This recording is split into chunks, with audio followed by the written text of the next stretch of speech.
സ്റ്റൈലിൽ നോട്ട്ബുക്ക് ചെയ്തെടുക്കാം. അത് കവായ് സ്റ്റൈലിലായെന്നൊന്നും അറിയില്ല, പക്ഷെ എനിക്ക് ചെയ്യാൻ പറ്റുന്നത് പോലെ ഞാൻ ചെയ്തിട്ടുണ്ട്. അതിനായിട്ട് ആദ്യം തന്നെ ഇതുപോലെ പേപ്പേഴ്സ് കട്ട് ചെയ്തിട്ട് ഫോൾഡ് ചെയ്തെടുക്കുക. ഞാനിത് A4 ഷീറ്റിൽ നിന്ന് കട്ട് ചെയ്തെടുത്തതാണ്. നിങ്ങളുടെ കയ്യിൽ പഴയ നോട്ട്ബുക്ക് ഉണ്ടെങ്കിൽ അതിൽ നിന്ന് പേപ്പർ എടുത്തിട്ട് കട്ട് ചെയ്ത് കൊടുത്താലും മതി.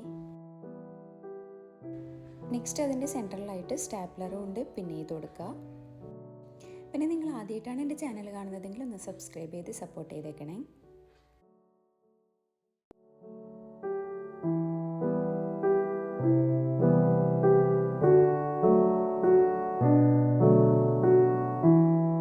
നെക്സ്റ്റ് സെയിം സൈസിൽ തന്നെ ഞാൻ വേറൊരു പേപ്പർ കൂടി കട്ട് ചെയ്തെടുത്തിട്ടുണ്ട്. അത് കുറച്ച് കട്ടിയുള്ള പേപ്പർ ആവാൻ ശ്രദ്ധിക്കണം.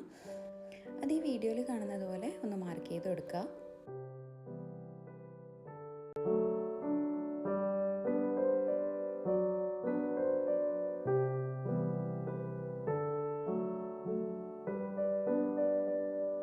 അതിനുശേഷം നമ്മൾ ഈ മാർക്ക് ചെയ്ത പോർഷൻ നമുക്കൊന്ന് കട്ട് ചെയ്ത് കൊടുക്കണം.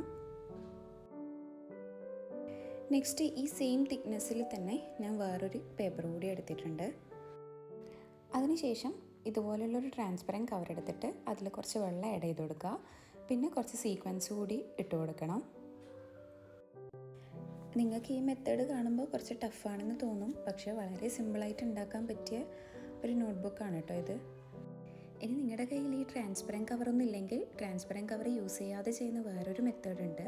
അത് നമുക്ക് വേറൊരു വീഡിയോയിൽ ചെയ്യാം.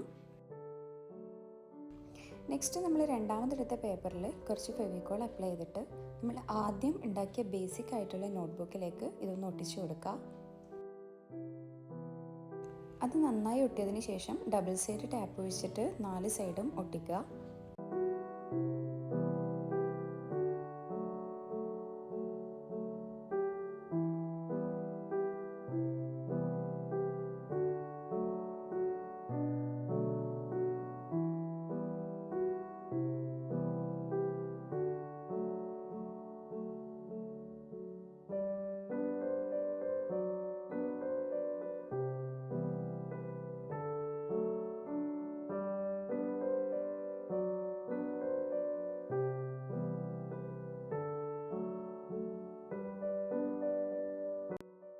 ഓൾമോസ്റ്റ് നമ്മളെ നോട്ട്ബുക്ക് ഇവിടെ റെഡി ആയിട്ടുണ്ട്. പിന്നെ കവായ് നോട്ട്ബുക്ക് ആകുമ്പോൾ നമുക്ക് അതിൽ കുറച്ച് കവായ് സ്റ്റിക്കേഴ്സ് ഒട്ടിച്ച് കൊടുക്കണമല്ലോ. അപ്പോൾ ഞാൻ അതിലേക്ക് കുറച്ച് സ്റ്റിക്കേഴ്സ് ഒട്ടിച്ച് കൊടുക്കുന്നുണ്ട്. ഏറ്റവും സിമ്പിളായിട്ട് മാത്രമേ ഞാനിതിനെ ഡെക്കറേറ്റ് ചെയ്ത് കൊടുക്കുന്നുള്ളൂ. വേറെ പ്രത്യേകിച്ച് ഒന്നും ആഡ് ചെയ്യുന്നില്ല.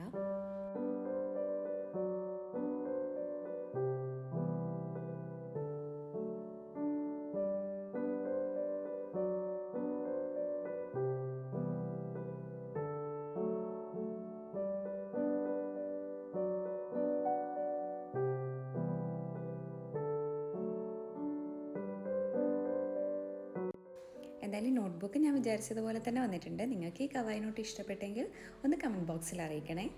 അപ്പോൾ വീഡിയോ ഇത്രയേ ഉള്ളൂ. ഇഷ്ടപ്പെട്ടാൽ ലൈക്ക് ചെയ്യാനും ഷെയർ ചെയ്യാനും കൂടെ സബ്സ്ക്രൈബ് ചെയ്യാനും മറക്കല്ലേ. ബൈ.